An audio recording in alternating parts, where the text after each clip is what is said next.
2 metre दूर रखी एक मोमबत्ती को जलाने का टास्क दिया गया था। सबसे पहले फिलिप नाम का एक लड़का अंदर गया और उसके टेस्ट के बाद प्रिंसिपल ने उसे एक कार्ड देकर बाहर इंतजार करने को कहा। बाद में जब एलियट की बारी आई तो वो मोमबत्ती नहीं जला सका क्योंकि उसके हाथ से चिंगारी की जगह धुआं निकल रहा था। प्रोफेसर उससे काफी नाखुश थे। खैर अंत में रायना की बारी थी जो अपने साथियों में से सबसे बेहतरीन थी क्योंकि उसने सिर्फ अपनी छोटी उंगली से ही मोमबत्ती जला दी। इसके बाद फजीज का टेस्ट हुआ जिसमें उन्हें कुत्ते से बातचीत करके उससे कुछ सवालों के जवाब पूछने थे। अगर वो कुत्ते के सभी जवाब समझ पाए तो वो टेस्ट में पास हो जाएंगे। तीसरे टेस्ट में कुछ बच्चों को सामने रखे गमले को अपनी शक्ति से अपनी तरफ खींचना था, लेकिन जब पेपर नाम की एक लड़की की बारी आई तो उसने गमला अपनी तरफ खींचने की बजाय दूर धकेल दिया और वो सीधा दीवार से जा टकराया। इसी वजह से उस बेचारी को रिजेक्ट कर दिया गया। फिर उड़ने का टेस्ट हुआ जिसमें बच्चों को 30 सेकंड के लिए जमीन से 1 मीटर ऊपर रहना होगा। मगर जब आंद्रे नाम के एक लड़के की बारी आई तो जैसे ही उसने अपना भारी भरकम बैग उतारा तो वो एक ही पल में उड़कर सीधा छत पर जा लगा। उसकी शक्तियां उसके बस में नहीं थी और वो चाहकर भी वापस नीचे नहीं आ रहा था। तब प्रोफेसर ने सीढ़ियां लगाकर जैसे तैसे उसकी जान बचाई। आखिरकार अब नोरी के ग्रुप की बारी थी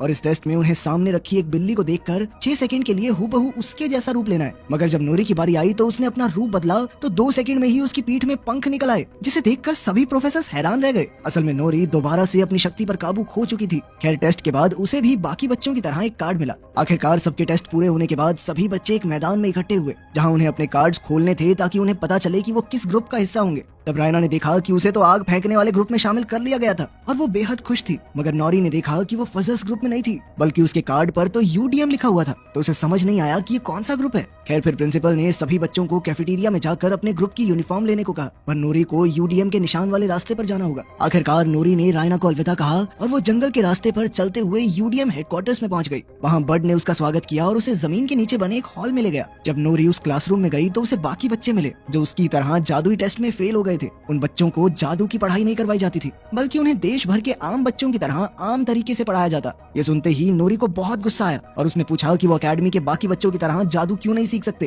तभी प्रिंसिपल लिंडा वहाँ आ गई और उसने बताया कि यूडीएम का मतलब है अपसाइड डाउन मैजिक, यानी वो बच्चे जिन्हें सही जादुई शक्तियाँ नहीं मिली और ना ही इन जादुई शक्तियों का कोई फायदा था। लिंडा ने कहा कि वैसे भी तुम सब कभी अपने जादू का ठीक से इस्तेमाल नहीं कर पाओगे, इसलिए सही यही होगा कि वो तब तक यहाँ आम बच्चों की तरह रहें जब तक वो अपना जादू भूल ही ना जाएं। इसके बाद वो वापस असली दुनिया में जाकर आम बच्चों के साथ पढ़ सकते हैं। फिर उसने बताया कि साल 1939 में रेजिनाल्ड रॉबर्ट्स नाम के एक बच्चे की वजह से स्कूल में ये रूल बनाया गया। वो लड़का शैडो मैजिक यानी काले जादू का शिकार हो गया था। शैडो मैजिक ऐसा जादू था जो सिर्फ दूसरों को नुकसान पहुंचाने के लिए किया जाता था। तब उस लड़के के जादू का मुकाबला करने के लिए प्रोफेसर्स और बच्चों ने मिलकर उसे एक खुफिया किताब में कैद कर दिया। ये शैडो मैजिक बिना किसी इंसान के शरीर में घुसे काम नहीं करता। तब लिंडा ने खुलासा किया कि शैडो मैजिक हमेशा यूडीएम के बच्चों को ही अपना शिकार बनाता है, इसीलिए उन सबको बाकियों से अलग रखा जा रहा है और उन्हें जादू इस्तेमाल करने की इजाजत भी इसीलिए नहीं थी ताकि वो अपनी शक्तियां भूल जाएं और ये खतरा टले। खैर उसी दिन चुने गए बच्चों को अपने ग्रुप की क्लासेस में भेज दिया गया। तब रायना को पता चला कि कुछ ही हफ्तों में एनुअल फाउंडर्स डे का फंक्शन होने वाला है। इस प्रोग्राम में 5 नए बच्चों को पूरी अकेडमी के सामने अपना जादू दिखाने का मौका मिलेगा। इसके लिए हर प्रोफेसर अपने ग्रुप में से 2 सबसे बेहतरीन बच्चों को चुनेगा और उनके बीच होने वाले मुकाबले में जो जीतेगा उसे ही फंक्शन में जादू करने का मौका मिलेगा। इसके बाद फ्लेयर्स की प्रोफेसर एर्गॉन ने अपनी पहली क्लास ली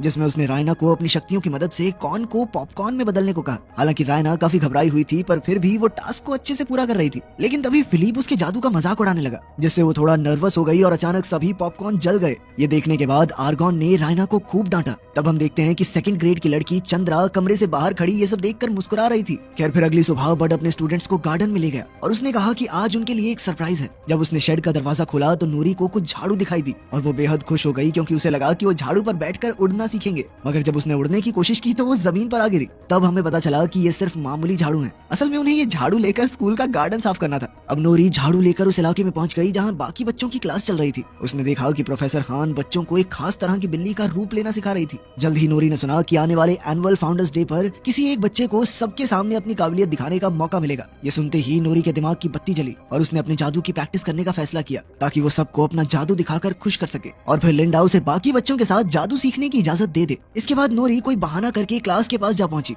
और बिल्ली को अपने हाथ में लेकर उसे बेहद बारीकी से देखा। अब उसने बिल्ली के सभी हाव भाव याद कर लिए ताकि वो पूरे स्कूल के सामने हूबहू इसी बिल्ली का रूप ले सके। मगर तभी अचानक एक बार फिर उसने अपनी शक्तियों पर काबू खो दिया और वो एक अजीबोगरीब जानवर में बदल गया। प्रोफेसर हान ने तुरंत बर्ड को बुलाकर नूरी को काबू करने को कहा, वरना अगर प्रिंसिपल को इस बात की खबर मिली तो बहुत बुरा होगा। खैर बाद में लंच टाइम के दौरान जब सभी बच्चे कैफेटेरिया में थे तो नूरी ने अपने साथियों को बताया कि उसने उस बिल्ली की हर बारीकी की तस्वीर बना ली है और अब बस उसे अपना शरीर बदलने की प्रैक्टिस करनी होगी। उधर रायना ने जब नौरी को देखा तो वो नौरी से मिलने गई, लेकिन मिस आगन ने उसे रास्ते में ही रोक लिया क्योंकि एक ग्रुप के बच्चे दूसरे ग्रुप के बच्चों से घुल मिल नहीं सकते थे। फिर अगली क्लास में फिलिप ने अपनी शक्तियों से पॉपकॉर्न बना दिए तो प्रोफेसर बहुत खुश हुई और उन्होंने फिलिप को क्लास के सबसे बेहतरीन बच्चे के तौर पर चुन लिया। बाद में रायना कॉरिडोर से दूसरी क्लास में जा रही थी तो अचानक चंद्रा उसके पास आई और उसकी जादुई शक्तियों की काफी तारीफ की। जाने से पहले चंद्रा ने उससे कहा कि अगर तुम अपनी शक्तियों को और बेहतर करना चाहती हो तो मैं तुम्हारी मदद कर सकती हूँ। बाद में हम देखते हैं कि रायना अपनी क्लास की सबसे बेहतरीन जादूगरनी बनने के लिए रात में भी लाइब्रेरी में बैठकर पढ़ाई कर रही थी। जब वो एक किताब वापस रखने गई तो अचानक एक काले रंग की किताब अपने आप शेल्फ से नीचे गिर गई। रायना ने पास जाकर किताब को उठाया तो पता चला कि ये शैडो मैजिक की किताब थी। जैसे ही रायना ने वो किताब खोली तो अचानक सारी लाइट्स बंद हो गई और उसे एहसास हुआ कि उससे बहुत बड़ी गलती हो गई है। उसने तुरंत किताब को वापस रख दिया और अपना सामान लेकर अपने कमरे में वापस जाने लगी, पर जल्द ही उसने देखा कि ये किताब उसका पीछा करने लगी थी। वहीं दूसरी ओर नोरी अपने हॉस्टल में अपने बाकी साथियों के साथ बिल्ली का रूप लेने की प्रैक्टिस कर रही थी, मगर बहुत कोशिश करने के बावजूद वो 3 सेकंड के बाद कई सारे जानवरों में बदल जाती। फिर अगले दिन रायना ने खिड़की से नोरी को अपने नए दोस्तों के साथ देखा तो वो थोड़ी दुखी हो गई क्योंकि उसे लगा कि अब नोरी उसे भूल चुकी है।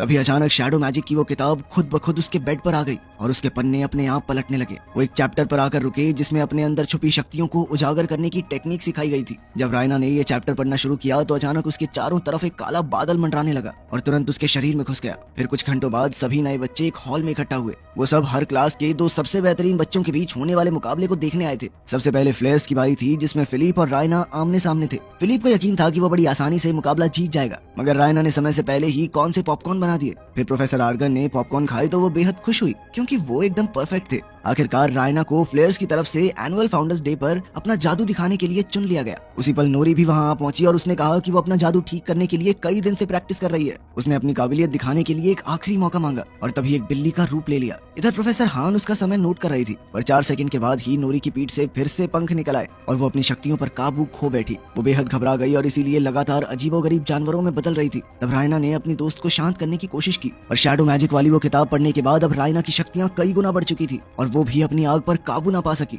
जिस वजह से एक बहुत बड़ा आग का गोला बना जिसमें नोरी की बलि चढ़ने ही वाली थी कि तभी वो अपने असली रूप में आ गई। रायना ने तुरंत उससे माफी मांगी और बड ने नोरी को सहारा दिया। ये सब देखकर प्रिंसिपल लिंडा ने बड को खूब डांटा और उसे अपने स्टूडेंट्स को काबू में रखने को कहा, वरना उसे अपनी नौकरी से हाथ धोना पड़ेगा। इसके बाद नोरी और उसके दोस्त यूडीएम हेडक्वार्टर्स में लौट आए और वो बेहद दुखी थे क्योंकि अब वो जिंदगी में फिर से जादू इस्तेमाल करने की उम्मीद खो चुके थे। तब हमें पता चला कि कई साल पहले बड भी उन्हीं की जगह था, यानी वो भी यूडीएम का स्टूडेंट था। उसे इन बच्चों के लिए बुरा लग रहा था तो उसने सबको जंगल में इकट्ठा किया और कहा कि वो वैसे भी इस नौकरी से खुश नहीं है। अब वो यूडीएम के बच्चों के सपने टूटते हुए देखकर थक चुका था, इसलिए उसने इन बच्चों को अपनी खास काबिलियत को अपनाकर उसका सही से इस्तेमाल करने की ट्रेनिंग देने का फैसला किया। फिर बड अचानक से गाने लगा और उसकी भाषा समझकर जंगल के कई जानवर उसके पास आ गए। तब ये खुलासा होता है कि बड भी फजी कैटेगरी का यूडीएम स्टूडेंट था। ये देखकर सभी बच्चों को एहसास हुआ कि वो अकेले नहीं है। बड बाकियों की तरह बोलकर नहीं बल्कि गाना गाकर जानवरों से बातें करता था। असल में वो छुप छुप कर अपने जादू की प्रैक्टिस करता था ताकि वो उसे भूल ना जाए। अब उसने चारों बच्चों को कल सुबह अपनी जादू की ट्रेनिंग देने का वादा किया।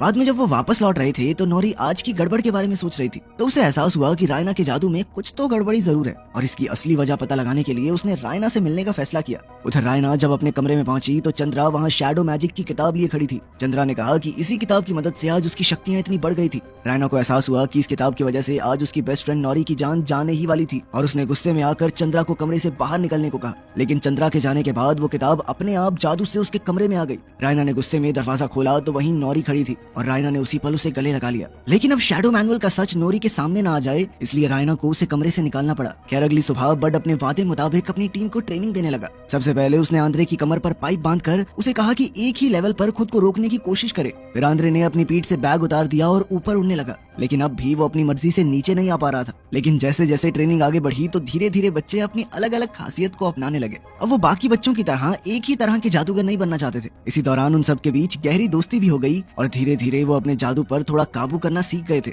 एलियट ने अपने हाथों से निकलने वाले धुएं को आकार देना शुरू किया और पेपर अपनी शक्ति से किसी भी चीज को दूर धकेलना सीख गई। इसके अलावा नोरी खुद को एक ही जानवर के रूप में बांधने की बजाय एक ही समय पर 3-4 जानवरों को मिलाकर नए रूप बनाने लगी। उधर रायना अपने साथियों को मजे करते देख रही थी तो एक बार फिर से चंद्रा उसके सामने आई। रायना ने चिल्लाकर उसे वहां से चले जाने को कहा और अब रायना ने वो किताब इस्तेमाल कर ली थी, यानी अब वो दोनों एक हो चुके थे। इधर बाकी सबने रायना से पूछा कि वो किससे बातें कर रही है। तब ये खुलासा होता है कि सिर्फ रायना ही चंद्रा को देख सकती है। अब रायना तुरंत अपने कमरे की ओर भागी पर चंद्रा फिर से उसे परेशान करने लगी। वो जानती थी कि रायना को अपने अंदर छुपी शक्तियों का कोई अंदाजा नहीं है। चंद्रा ने उससे कहा कि तुम्हारा जादू यहाँ मौजूद किसी भी बच्चे से बहुत ज्यादा ताकतवर है। आखिरकार रायना के मन में अपने अंदर बैठे डर को हटाकर अपनी असली शक्तियों को हासिल करने की इच्छा पैदा हुई और उसने चंद्रा की बातों में आकर खुद को शैडो मैजिक के हवाले कर दिया। कुछ ही पलों में नोरी वहाँ आई तो उसे पता चला कि रायना पर किसी बुरी शक्ति का साया है, यानी शैडो मैजिक की ताकत सिर्फ यूडीएम के बच्चों को निशाना नहीं बनाती। खैर अब रायना ने काली शक्तियों की चपेट में आकर एक वैशी आवाज में कहा, जल्द ही पूरा स्कूल तबाह हो जाएगा,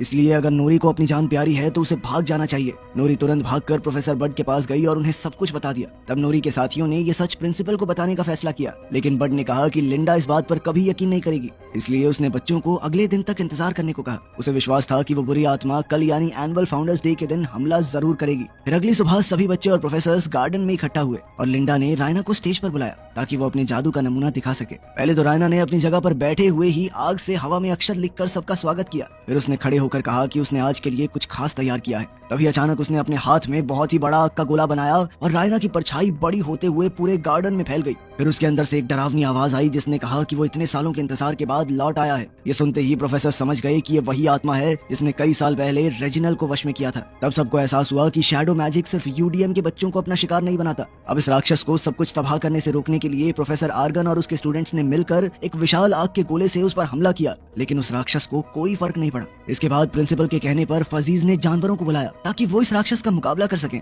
मगर वो भी उससे डरकर भाग गए। इसके बाद शेप शिफ्टर्स ने अपना रूप बदला ताकि वो राक्षस पर हमला कर सकें, लेकिन उन्होंने ऐसे जानवरों का रूप लिया था जो उसका कुछ भी नहीं बिगाड़ सकते थे। अब सभी बच्चों की उम्मीद बिल्कुल खत्म हो चुकी थी और अंत में यूडीएम के बच्चे सामने आए। पेपर ने अपने हाथों से जबरदस्त जोर लगाया जिससे राक्षस पीछे खिसकने लगा। फिर एलियट ने धुएं की एक दीवार बनाई ताकि राक्षस कुछ देख न सके। उधर आंद्रे हवा में उड़ गया ताकि वो राक्षस का ध्यान भटका सके और इसी दौरान नोरी ने एक भयंकर जानवर का रूप लिया जिससे वो राक्षस पर हमला करने वाली थी। आखिरकार लिंडा ने सभी बच्चों को अपनी शक्तियां मिलाकर एक साथ राक्षस पर धावा बोलने को कहा, लेकिन नोरी ने किसी को भी उसके करीब आने से मना कर दिया। वो जानती थी कि इस राक्षस के पीछे थी उसकी बेस्ट फ्रेंड रायना। अब उसने खुद अपनी जान खतरे में डाल दी ताकि रायना राक्षस पर काबू कर सके। राक्षस नोरी पर हमला करके उसका काम तमाम करने ही वाला था कि ऐन वक्त पर उसके अंदर से एक जबरदस्त आग के गोले का धमाका हुआ जिससे वो राक्षस वहीं भस्म हो गया। नोरी ने देखा कि आखिरकार रायना शैडो मैजिक से आजाद हो गई थी, जिसके बाद उसने चैन की सांस ली और रायना को गले लगा लिया। आखिरकार यूडीएम के बच्चों ने मिलकर सेज एकेडमी को तबाह होने से बचा लिया था और इसी दिन के बाद से यूडीएम प्रोग्राम को कैंसिल कर दिया गया। अब यूडीएम के बच्चे भी बाकियों के साथ मिलकर अपने खास जादू का इस्तेमाल करने